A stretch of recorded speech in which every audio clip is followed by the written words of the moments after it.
The Galactic Cartography Guild had been mapping the stars for over 12,000 cycles. Their charts were trusted by every spacefaring civilization in the known universe. Traders used them to find safe routes. Explorers used them to discover new worlds. Governments used them to expand their borders, but there was one small region of space that every chart marked the same way. A tiny spiral arm on the edge of the galaxy bore the oldest warning anyone had ever seen. The words were simple and clear. Here be monsters. No one knew who had written those words. No one knew when they had first appeared. The warning was older than any living civilization. It had been there before the Vornithi built their first starship. It had been there before the insectoid Morith discovered fire. It had been there before anyone could remember. And so, for thousands of years, every species had obeyed the warning. They stayed away from that small region of space. They did not send ships. They did not send probes. They simply drew a line on their maps and told their children never to cross it. Ambassador Kelthos of the Vornithi Consortium was an old diplomat. He had served his people for over 60 cycles. He had negotiated treaties with dozens of species. He had seen wars begin and end. He thought he had seen everything the universe had to offer. But when he stood before the High Council that morning, he knew that everything was about to change. "We have received a transmission," Kelthos announced. His 4 eyes blinked slowly as he looked at the assembled leaders. A merchant vessel was thrown off course by a hyperlane collapse. The ship drifted into the forbidden sector, and it returned. The council chamber fell silent. No ship had ever returned from that region of space. Most assumed that whatever lived there destroyed any vessel that came too close. The silence stretched for a long moment before Elder Morvith spoke. The ancient insectoid had served on the council for 300 cycles. His shell was cracked with age and his movements were slow, but his mind was still sharp. "What did they find?" Morvith asked, his mandibles clicking with each word. Kelthos took a deep breath. "They found a civilization. A species that calls themselves humans. They come from a world called Terra, and they wish to establish contact." The chamber erupted into chaos. Delegates shouted over each other. Some demanded more information. Others called for the immediate destruction of any ships attempting to leave the forbidden sector. A few simply sat in stunned silence. Unable to process what they had heard, Kelta shells waited for the noise to die down before continuing. "The humans appear to be a young species. They've only been traveling among the stars for a few centuries, but they are curious.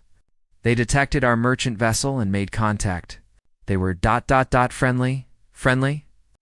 Morvith clicked his mandibles in what passed for a laugh among his species. "The forbidden sector has been marked dangerous since before the first expansion. Our ancestors knew something we have forgotten.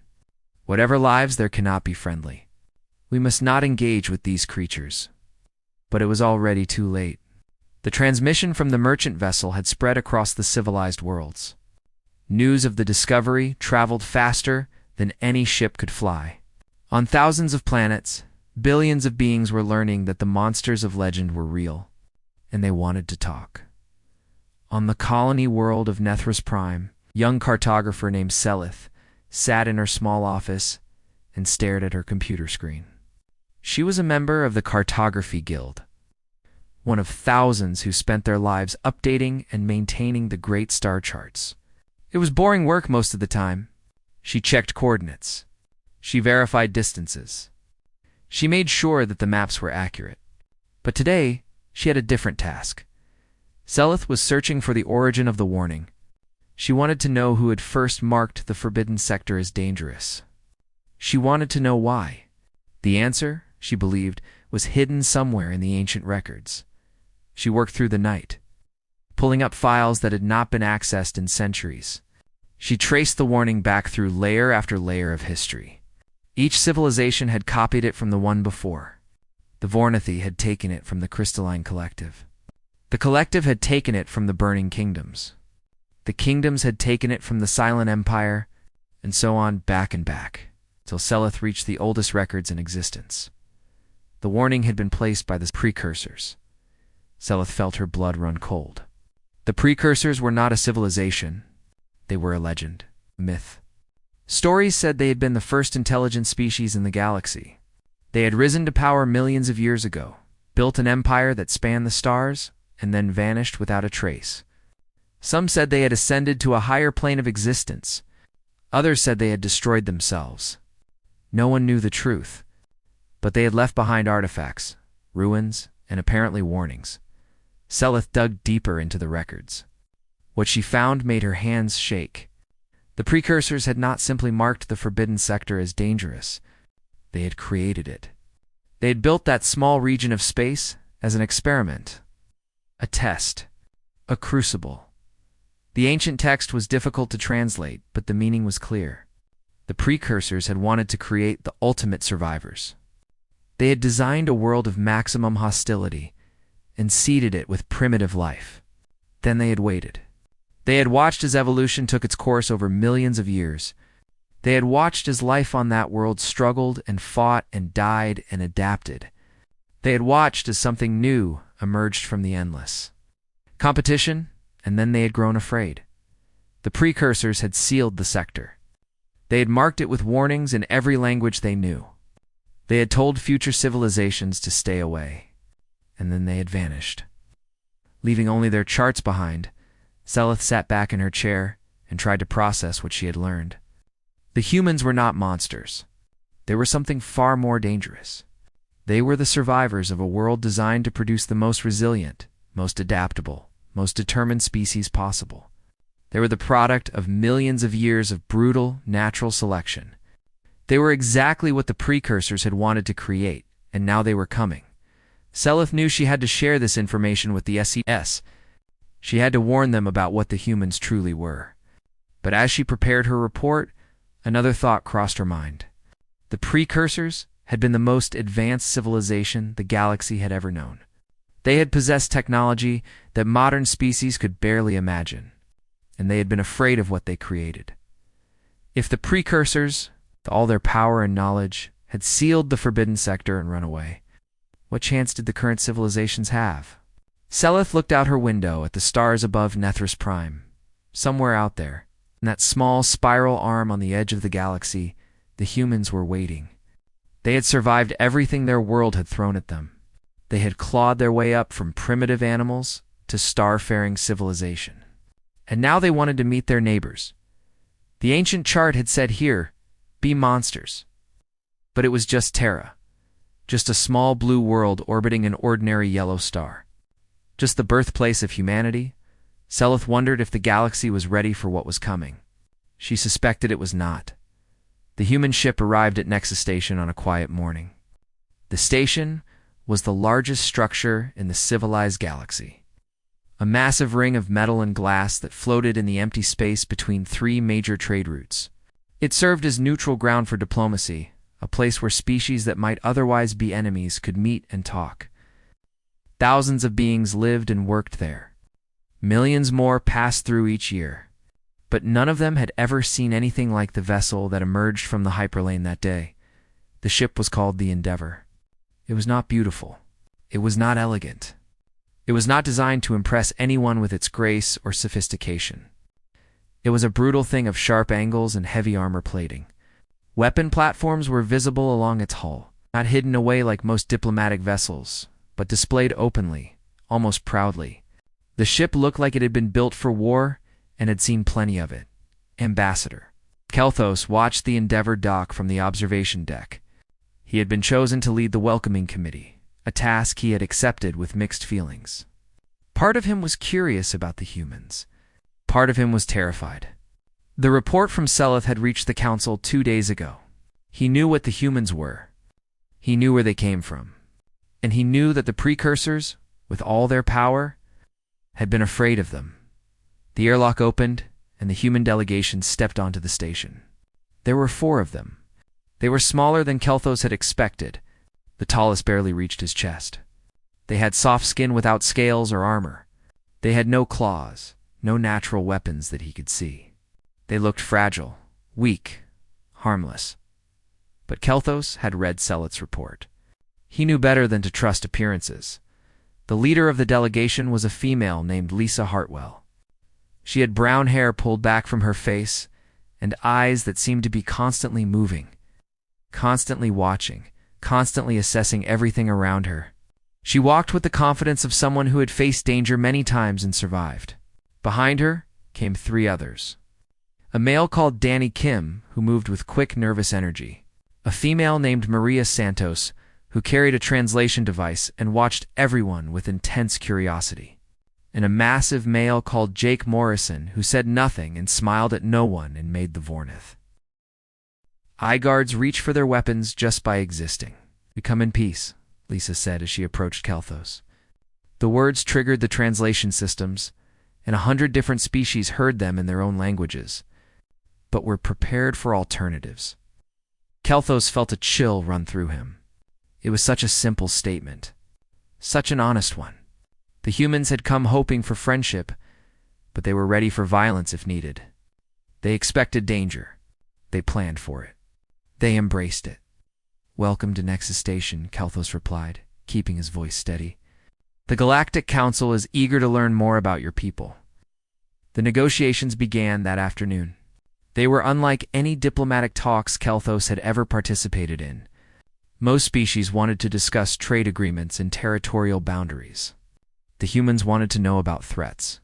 They asked about dangerous regions of space. They asked about hostile species. They asked about plagues and disasters and wars.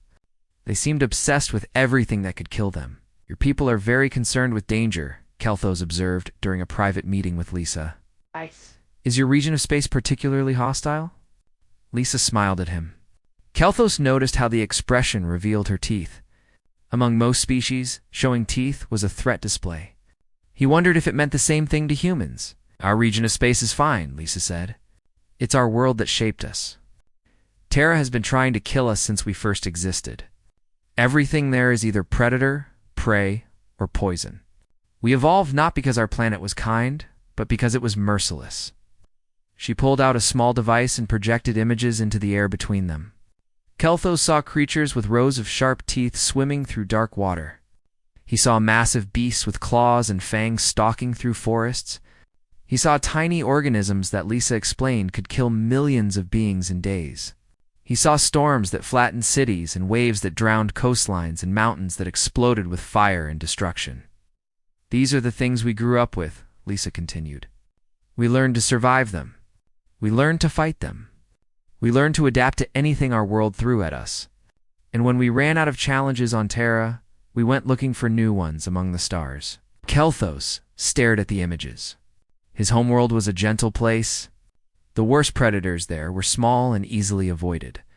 The weather was mild. The geology was stable. His people had evolved in comfort and safety. They had never needed to become warriors because they had never faced real threats.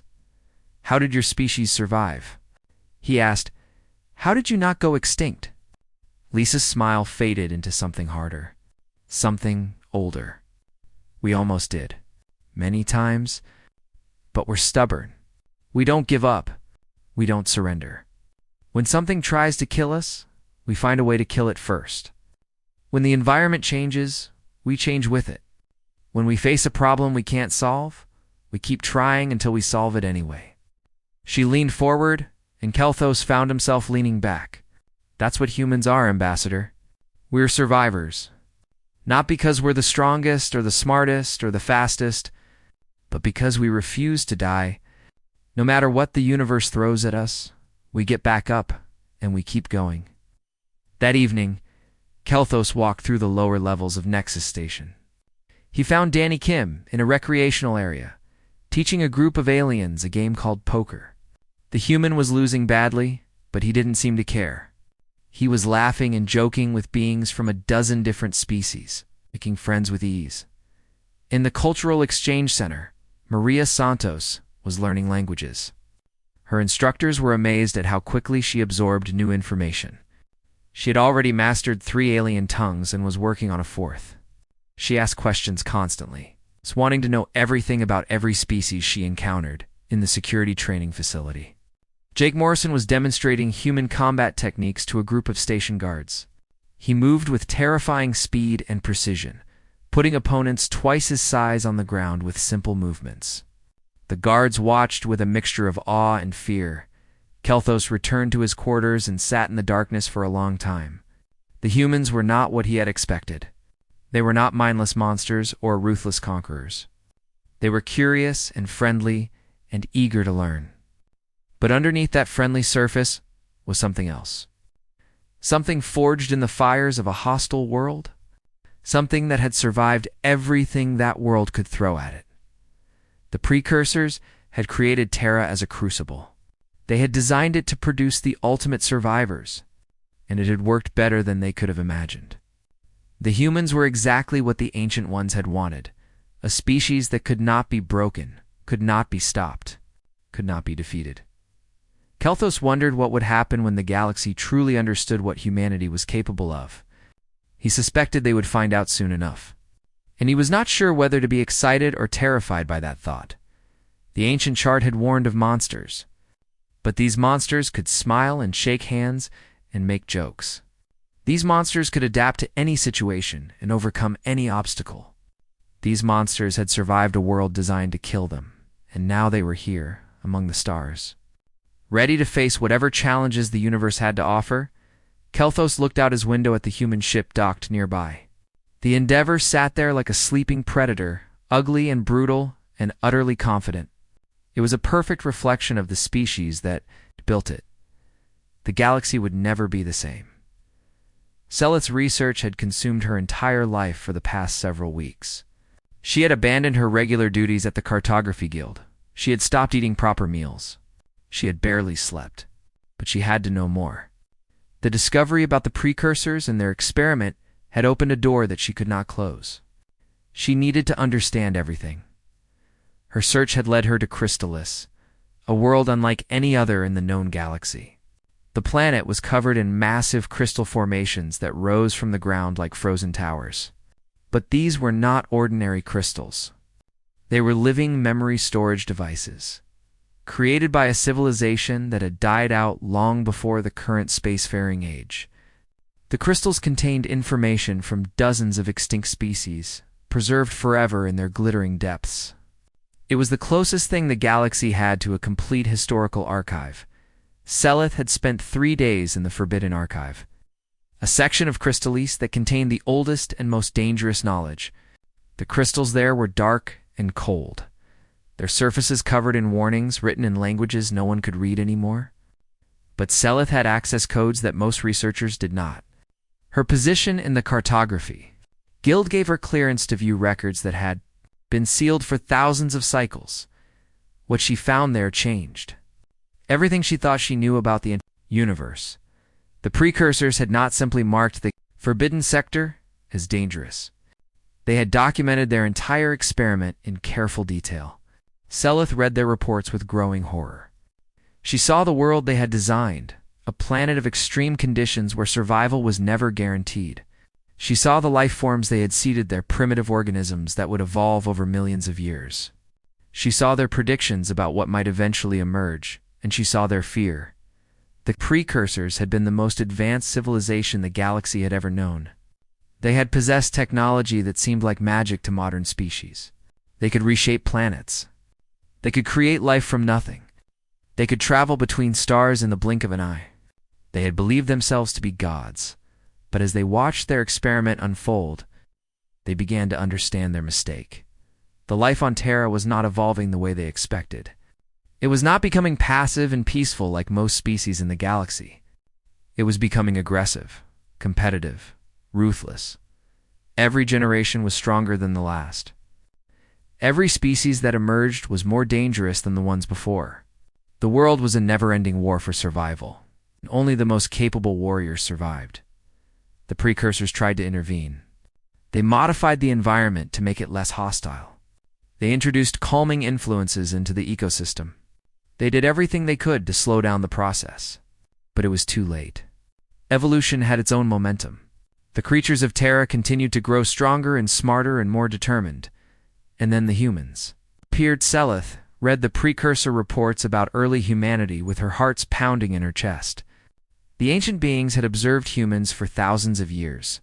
They had watched them spread across Terra, adapting to every environment they encountered. They had watched them learn to use tools and fire and language. They had watched them begin to ask questions about the stars. Above them, the precursors had realized that they had created something unprecedented. The humans were not just survivors. They were problem solvers. They could look at any challenge and find a way to overcome it. They could work together in groups, combining their individual strengths to achieve things that no single being could accomplish. They could pass knowledge from one generation to the next, building on the achievements of their ancestors, and most terrifying of all, they never stopped trying. Other species might give up when faced with impossible odds. Humans did not. They would fight until they won or died, and even death was not always enough to stop them. Their determination was beyond anything the precursors had ever seen. The final entries in the archive were written in haste. Selith could see the fear in every word. The precursors had decided to seal the experiment. They could not destroy Terra without destroying themselves in the process, as the energies involved would tear the galaxy apart. So they did the next best thing. They marked the region on every chart they could find. They placed warnings in every language they knew. They told all future civilizations to stay away from that small spiral arm on the edge of the galaxy, and then they vanished. Selith did not know what had happened to the precursors. No one did. But she suspected that they had run. They had created a monster they could not control, and they had fled rather than face the consequences. She gathered her findings and prepared a message for the council. They needed to know the truth. They needed to understand that the humans were not just another species seeking friendship among the stars. They were the product of millions of years of intentional design. They were exactly what the precursors had wanted to create, the ultimate survivors. But as she wrote her report, another thought occurred to her. The humans had been contained on Terra for millions of years. They had evolved and grown and developed in isolation, never knowing that the wider galaxy existed. And despite that isolation, despite having no enemies from the stars to fight, they had continued to evolve. They had continued to become stronger and smarter and more capable. What would happen now that they were free? Back on Nexus Station, the human delegation was settling into their new role as galactic ambassadors. Lisa Hartwell spent her days in meetings with council members, answering questions and asking many of her own. She was patient and polite and always willing to explain human customs and history. But Kelthos noticed something behind her calm demeanor. She was studying them, learning their weaknesses and strengths, filing away information for future use. Danny Kim had become popular in the lower levels of the station. He had a gift for making friends and telling stories. He made people laugh. He made them comfortable. And while they were laughing and relaxing, he was watching them with sharp, clever eyes. Maria Santos had mastered 7 alien languages in just a few weeks. Her instructors said she learned faster than anyone they had ever taught. She seemed to absorb information like a sponge absorbs water, effortlessly and completely. Jake Morrison had started training with the station's security forces. He was teaching them human combat techniques, but Kelthos suspected he was also learning their techniques. He was adapting, improving, preparing for threats that might not even exist yet. This was what humans did, Selith realized as she finished her report. They did not simply exist in new environments. They did not simply survive. They dominated. They took whatever situation they found themselves in and bent it to their will. They were not content to merely live. They had to win. The precursors had understood this. That was why they had been so afraid. They had created a species that could never be satisfied, could never be contained, could never be stopped. A species that would keep pushing forward until they had conquered. Every challenge in the universe, Selith sent a report to the council and sat back in her chair. The crystals of the Forbidden Archive glittered around her, holding secrets that most beings would never know. She thought about the humans and their brutal world. She thought about the precursors and their terrible mistake. She thought about the future and what it might hold. The ancient chart had said, "Here be monsters." The precursors had put that warning there millions of years ago, hoping it would keep the galaxy safe. But warnings only worked if people listened to them. The humans were free now. They were spreading out among the stars, making friends and learning everything they could about their new neighbors. They seemed friendly and curious and eager to cooperate, but Seleth knew what they really were, and she suspected that the galaxy would learn soon enough. The experiment had escaped containment. The monsters were loose, and the universe would never be the same. The Kreth came without warning on a morning that had started like any other. Their massive hive ships emerged from dark space in the outer territories, thousands of vessels appearing where nothing had been moments before. They were an ancient terror, a species that existed only to consume. They had destroyed dozens of civilizations throughout galactic history, feeding on entire worlds before returning to dormancy for centuries at a time. The galaxy's expansion into new territories had finally reached their sleeping grounds, and now they were awake. The first distress calls reached Nexus Station within hours. Colony worlds were going silent, their populations vanishing in waves of darkness. Defense fleets were being overwhelmed, their weapons unable to penetrate Kreth armor. The creatures adapted to every attack, learning and evolving in real time. What worked against them once never worked again. The Galactic Council convened an emergency session. Elder Morveth stood before the assembled delegates with his ancient shell trembling. He had seen Kreth attacks before, long ago in his youth. He knew what was coming. We must evacuate the threatened sectors, Morveth announced. We must pull back our populations and establish defensive lines. The Kreth cannot be fought. They can only be avoided. If we sacrifice enough territory, they will eventually return to dormancy. It was the same strategy that had worked in the past. Let the Kreth consume what they wanted. Wait for them to sleep. Rebuild what was lost. It was not heroic, but it was practical. It was survival. Lisa Hartwell stood up from the human delegation's seats. The chamber fell silent. Everyone knew who she was. Everyone had heard the stories about humanity and their terrible world. Everyone was curious about what she would say. No, Lisa said. The word was simple and quiet, but it carried through the entire chamber. Morveth's mandibles clicked in confusion. You do not understand, human? The Kreth have been a threat for longer than your species has existed. They adapt to every weapon. They learn from every battle. They cannot be defeated. Lisa walked down to the center of the chamber. She moved slowly, deliberately, giving everyone time to watch her. She was small compared to most species present. She had no natural weapons, no armor, no obvious physical advantages. But something in the way she carried herself made several delegates shift uncomfortably in their seats. Everything can be defeated, Lisa said. Everything can be killed. You just have to find the right way to do it. And you know this way? Morveth asked, his tone skeptical. Lisa smiled. It was not a friendly smile. Not yet.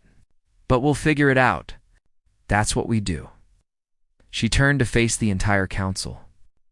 My people did not survive Terra by running away from threats. We survived by facing them, by studying them, by finding their weaknesses and exploiting them. The Kreth are just another predator. We've dealt with predators before. She pulled up images on the main display. Creatures from Terra, sharks that ruled the oceans, tigers that stalked the jungles, bears that dominated the forests, microscopic organisms that killed billions, natural disasters that reshaped continents. Killed all of these, Lisa continued. Or we tamed them. Or we adapted to live alongside them. We did whatever we had to do to survive. And we'll do the same thing to the Krith. 3 days later, human warships began arriving through the sealed hyperlanes. They were not diplomatic vessels. They were not exploration craft. They were machines of destruction, ugly and brutal, and heavily armed. Their names told stories of human history: the defiance, the relentless, the never again, the remember, the unconquered. The human fleet was small, 30 ships against a Kreth swarm that numbered in the thousands. The council members who watched the fleet assemble assumed it was a gesture of solidarity, nothing more. A symbolic show of support before the inevitable retreat. They were wrong. The first engagement happened at Pyrrhus Colony, a small world on the edge of Kreth territory. The swarm had already consumed 3 nearby planets. They were confident, hungry, unstoppable. They had never encountered anything they could not overwhelm. The human fleet attacked without warning and without mercy. Their weapons were primitive by galactic standards. Kinetic accelerators that threw chunks of metal at incredible speeds, nuclear warheads that turned space into fire, antimatter torpedoes that erased matter from existence. They were crude, brutal, effective. The Kreth had never faced anything like human aggression. They were accustomed to prey that fled, that surrendered, that died quietly. The humans did none of these things. They charged into the swarm with weapons blazing. They took damage that would have crippled any other fleet and kept fighting. When their ships were too damaged to continue, their crews would aim at the largest Kreth vessel and accelerate to ramming speed. Danny Kim died at Pyrrhus. His small fighter was surrounded by Kreth interceptors. Instead of ejecting, instead of surrendering, he flew directly into the core of a hive ship. The explosion killed thousands of Kreth. His last transmission was a single word: "Gotcha." Maria Santos lost her left arm pulling survivors from a burning deck. She refused medical evacuation and continued working, helping to coordinate the battle with one hand while blood soaked through her. Bandages. Jake Morrison led 3 boarding actions during the engagement. When his weapons ran out of ammunition, he killed Kreth with his bare hands. He was found after the battle surrounded by alien ARPCs, still breathing, still fighting, still refusing to stop. The Kreth adapted, as they always did. They learned to counter human weapons. They developed new tactics to deal with human aggression. They became harder to kill with each passing hour, so the humans adapted faster. They studied, captured Kreth biology and engineered viruses that targeted their nervous systems. They analyzed Kreth communication signals and filled their channels with confusion and false orders. They discovered that Kreth hive ships could be turned against each other with precisely calibrated electromagnetic pulses. They used every tool, every trick, every dirty tactic they could think of. The war lasted for 3 months. The humans lost half their fleet. Thousands of soldiers died, but they kept fighting. They kept adapting. They kept refusing to accept defeat. The final battle happened in the Crimson Nebula, a cloud of gas and dust that glowed red with the light of dying stars. The Kreth Queen ship was there, the massive vessel that controlled the entire swarm. Killing the Queen would throw the Kreth into chaos. It would end the war. Lisa Hartwell commanded the remnants of the human fleet. The Endeavor was falling apart around her. Life support was failing. Half her crew was dead. The ship could barely move, barely fight, barely survive. She ordered ramming speed. The Endeavor hit the Queen ship at a significant fraction of the speed of light. The explosion was visible from worlds hundreds of light years away. It lit up the Crimson Nebula like a second sun. The Kreth swarm felt their queen die. Without her guidance, without her control, they lost all coordination. They turned on each other in confusion. They fled back into dark space, scattering in every direction. The war was over. The galaxy had been saved, and the humans had proven exactly what they were capable of. On Nexus Station, the surviving council members watched the final battle footage in stunned silence. They saw the Endeavor make its final charge. They saw the explosion that ended the Kreth threat. They saw what humans were willing to sacrifice to protect species they had only just met. Elder Morvith was the first to speak. His voice was quiet, almost reverent. "Called them monsters," he said. "We were not wrong. But perhaps monsters are exactly what the galaxy needed." The ancient chart had warned of creatures too terrible to face. The precursors had sealed them away in fear. But when the real monsters came, when the Kreth threatened to consume everything, it was the humans who stood in their way. It was the humans who fought back. It was the humans who won. The memorial service was held on Nexus Station. 6 months after the end of the Kreth War, representatives from every civilized world came to honor the humans, who had died defending species they had barely known. The station's central chamber was filled with beings of every shape and size, all gathered to pay their respects to the small, fragile creatures who had saved the galaxy. The list of names was long. Danny Kim, the crew of the Defiance, the soldiers who had boarded Kreth's ships knowing they would not return, and Lisa Hartwell, whose final act had ended the war and whose body had never been recovered from the burning. Remains of the Endeavor, Kelta stood near the front of the crowd, watching the ceremony with all four of his eyes. He had known Lisa for only a few months, but she had changed the way he saw the universe. She had shown him what courage truly looked like, not the absence of fear, but the decision to act despite it. The new human ambassador was a quiet man named Carlos Vega. He had lost his family at Pyrrhus Colony during the first days of the war. His wife, his 2 children. Everyone he had loved was gone, but he had not broken. He had not surrendered to despair. He had picked up the work that Lisa had started and continued it without complaint. That was what humans did, Kelthos had learned. They suffered terrible losses and kept going. They faced impossible odds and refused to quit. They bent but did not break. No matter how hard the universe pushed them, Carlos stepped up to the podium when the list of names had been read. He looked out at the assembled crowd with tired eyes that had seen too much death. But his voice was steady when he spoke. "We didn't come to the stars looking for friends," he said. "We came because staying on one world was too dangerous. Everything that has ever threatened life on Terra is still there. Asteroids that could end all life in an instant. Volcanoes that could block out the sun. Diseases that could kill billions. And our own worst impulses, our capacity for violence and destruction that we have never fully controlled." He paused, letting his words sink in. We needed to spread out. We needed to have more than one home, so that if something happened to Terra, humanity would survive. That's why we came to the stars. Not for glory, not for conquest. For survival? Carlos pulled up a new image on the main display. It was a star chart, but not like any chart the galaxy had seen before. It did not show trade routes or territorial boundaries. It showed threats. Every dangerous region of space, every hostile species, every environmental hazard in the known galaxy, everything that could kill. We're going to deal with all of these, Carlos continued, one by one. We're going to make this galaxy safe. Not because we're heroes, not because we're special, because we're terrified. We've always been terrified. It's what keeps us alive. The crowd was silent. No one knew how to respond.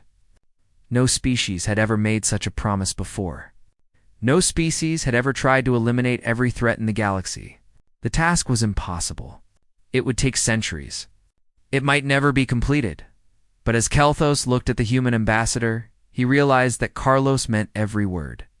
The humans were not making an empty promise.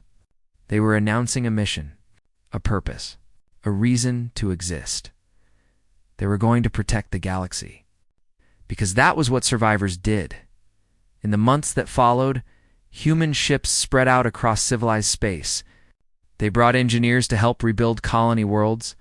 Destroyed by the Kreth, they brought doctors to share medical advances that humanity had developed, fighting the endless diseases of Terra. They brought soldiers to train defense forces, teaching smaller species how to fight back against threats they had always fled. The humans asked for nothing in return. They did not demand tribute or territory. They did not seek to conquer or dominate. They simply helped, because helping made the galaxy safer. And a safer galaxy meant a better chance of survival. Seleth watched the transformation from her office on Nethris Prime. She had become something of an expert on humanity since her discovery in the Forbidden Archive. She had written papers about their evolution, their psychology, their strange combination of aggression and compassion. She had tried to explain to the galaxy what the humans truly were, but she was not sure she fully understood them. Herself, the precursors had designed Terra to produce the ultimate survivors. They had expected those survivors to be ruthless, selfish, interested only in their own preservation. And in some ways, they had been right. Humans were capable of terrible violence. They had nearly destroyed themselves many times throughout their history, but the precursors had missed something. They had not understood that survival was not just about killing threats. It was also about building communities, about helping others, about creating something worth surviving for. Humans were dangerous. That was beyond question. But they were also capable of great kindness, great sacrifice, great love. They would fight to the death for strangers. They would give everything they had to protect those weaker than themselves. They would face any danger, endure any hardship, pay any price to keep others safe. The precursors had created monsters. But they had created monsters with hearts. On Terra itself, in a small building in a city called Washington, an ancient map hung under protective glass. It was a relic from humanity's past, from a time when they had only explored a fraction of their own world. The unknown regions were marked with a phrase that had followed them to the stars: "Here be monsters." A young girl stood before the map, looking up at the faded words with curious eyes. Her father stood beside her, holding her hand. "Daddy, what does that mean?" she asked. He smiled and knelt down beside her. "It means there's something out there waiting to be discovered. Something dangerous. Something exciting. Something we haven't faced yet." Were there really monsters there? Sometimes. But we found out that the monsters weren't as scary as we thought. And when they were scary, we figured out how to deal with them. That's what humans do, sweetheart. We face the things that frighten us, and we overcome them. The girl thought about this for a moment. Are there monsters in space too? Her father looked out the window at the stars that were just becoming visible in the evening sky. Yes, but we're taking care of them. Making space safe for everyone, that sounds hard. It is. But we don't give up, no matter how hard things get. We never have. We never will. On Nexus Station, the Galactic Council voted to update the official star charts. The ancient warning that had kept ships away from Terra for millions of years was finally removed. In its place, a new marking was added. It read, "Here be humans. Approach with hope." Elder Morveth, who had been so afraid of the humans when they first arrived, cast the deciding vote. He was old now, older than almost any living member of his species. He had seen empires rise and fall. He had watched civilizations bloom and wither. But he had never seen anything like humanity. They were made to be monsters, he said after the vote. The precursors designed them to survive anything, to overcome any obstacle, to defeat any enemy. But somewhere along the way, they became something more. They became protectors. They became friends. He looked at the human delegation, at Carlos Vega and the soldiers and scientists who had come to represent their species. The ancient chart said, "Here be monsters," but it was just Terra, just a small world with stubborn creatures who refused to die. And now those creatures are out among the stars, making the galaxy safer for all of us. Morveth bowed his head, a gesture of respect among his people. Perhaps monsters were exactly what we needed all along. Outside the station, human ships continued their work. They patrolled dangerous regions. They responded to distress calls. They fought threats that other species were too frightened to face. They did what they had always done. They survived. And they helped others survive too. That was what humans were. Monsters with hearts. Survivors who protected. The children of a world designed to kill them, now spreading across the galaxy to make sure nothing else had to face the same struggle alone. The ancient chart had warned of terrible things in that small spiral arm of the galaxy. But the terrible things had turned out to be humanity's greatest gift. They had turned out to be hope.